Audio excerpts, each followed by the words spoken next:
So in the last episode, we took a look at the Panasonic WXF991 camcorder. And this week, I want to compare that camcorder to the Sony Cx405 and also the Sony ZV-E10 mirrorless camera. And if you didn't see the last video, then you should probably watch this whole video. But if you saw the last one, you might want to skip to the Sony cameras. So you can visit the time code in the description down below to fast forward. Here we are starting off with a wide shot. Now this is shot in 4K because we have the ability to do that in this camera.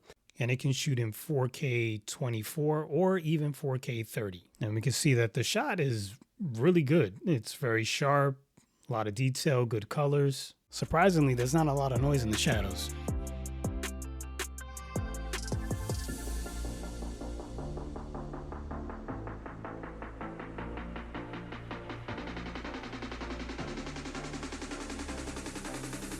I feel like the shot is just a little bit overexposed, but in the Panasonic, you can actually go in and you can control the exposure comp. Not only that, but you can also control the colors as well and make it more blue or more red, which we'll see here in a moment.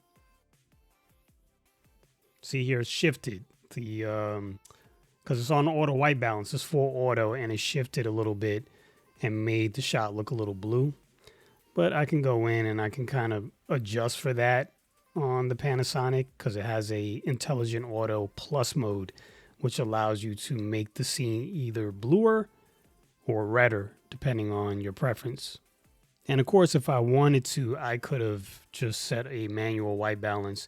And now let's take a look at the Sony Cx405, and everything is being left in full auto on this camera because it's a camcorder, and there really aren't that many manual settings to begin with. So I'm just simply hitting record and that's it.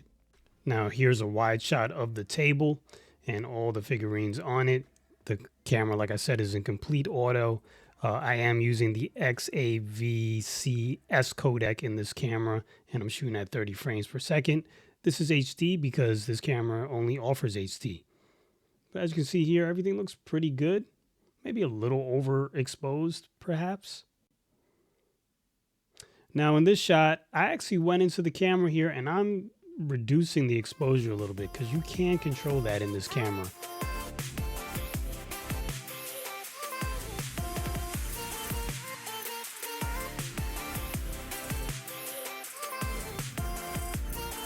Here's some close-up shots. Autofocus is doing really nice.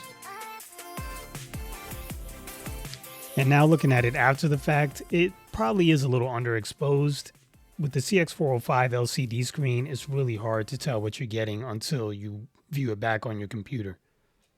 Now what I'm going to do here is I'm going to set it back to full auto and let the camera control the exposure. And you can see that it immediately makes it way brighter. And it's trying to like compensate for the background as well and make the background bright. And that's why things are getting slightly overexposed. But on these closer shots, it looks pretty good actually. Maybe a little noise in the background, but with this particular camcorder, that's not totally surprising.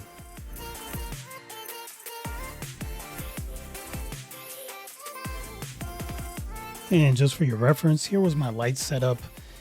Really basic, just had a little overhead light, which is a Yongnuo YN300 3 light. Any of the items that I talk about in these videos, they're always going to be listed in the description down below. So if you click on those links, you'll get the most current pricing.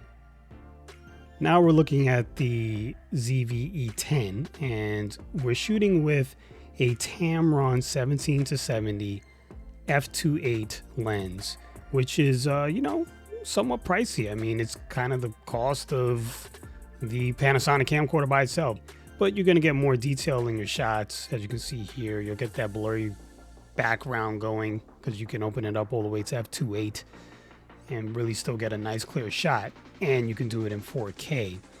So you do have a little bit more in terms of control in this particular camera. But it's a little harder to use. There's more of a learning curve. But once you get it, you got it. And you do have more control, but you're going to have to pay for that control, right? So just something to keep in mind. But in my opinion, yes, out of all the shots, this one looks the best. But that Panasonic boy, that looks pretty darn good. I'm surprised at how good it looked in this test.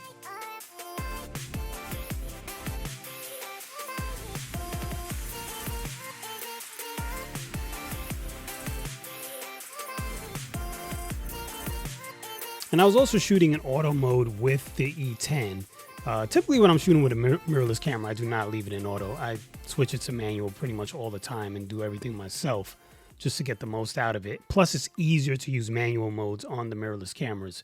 So, you know, you don't have to dive into the menus like you do in these consumer camcorders. So there's that as well.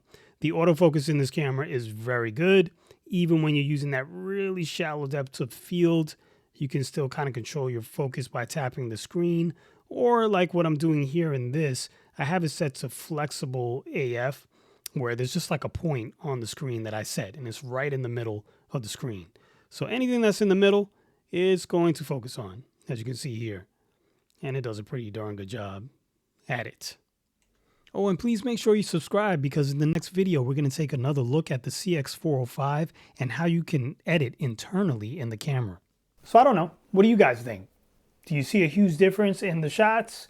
Do you think maybe it makes sense just to buy something like the Sony, because it's super inexpensive, and for shooting things like action figures, it might be enough? Or maybe the Panasonic just blew it out of the water and you're like, nah, you got to get the Panasonic. Or maybe the E10 blew both of those out of the water. Curious to hear your opinions. And as always, I'm Mike Turner. Thanks for watching, and I guess I'll see you soon.